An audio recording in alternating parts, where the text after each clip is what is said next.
Assalamualaikum warahmatullahi wabarakatuh. Waalaikumsalam. Para rawuh ingkang kinurmatan Bapak Guru Ahmad Widodo lan kanca sedaya ingkang kula tresnani. Sepisan sumangga kita ngaturaken puji syukur dumateng Gusti Allah Subhanahu wa taala amargi kanthi rahmat lan karunianipun kita saged makempal wonten ing wekdal menika kanthi panjenengan. Hadirin ingkang kinurmatan, ing wekdal menika kula badhe ngaturaken sesorah kanthi irah-irahan tawuran mungsuh kerukunan lan masa depan. Tawuran menika satunggaling tumindak kekerasan ingkang asring dipun tindakaken dening para remaja, utamane para pelajar.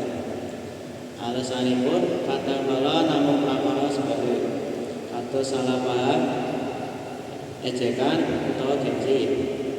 Tawuran boten gadhah manfaat. Sabaline tumindak menika namung nuwuhaken kerugian. Akeh pelajar ingkang tatu masa depane rusak, malah wonten ingkang kedah mandheg sekolah lan ngadepi hukuman.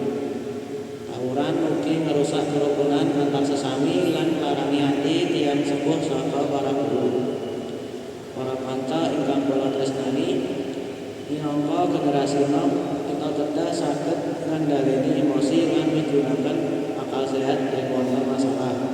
Prayoganipun dipun rembang kanthi becik lan tentrem, boten kanthi kekerasan. Kuat sejati menika awake dhewe lan tumindak kanthi wicaksana. Sumangga kita sedaya nyinggiri tawuran lan ngisi masa muda kanthi sinau, daya prestasi lan jaga kerukunan. Aja nganti masa depan rusak namung amarga tumindak ingkang ora ana gunane. Makaten sesorah saking kula mugi saged dados perbering lan manfaat tumrap kita sedaya. Menawi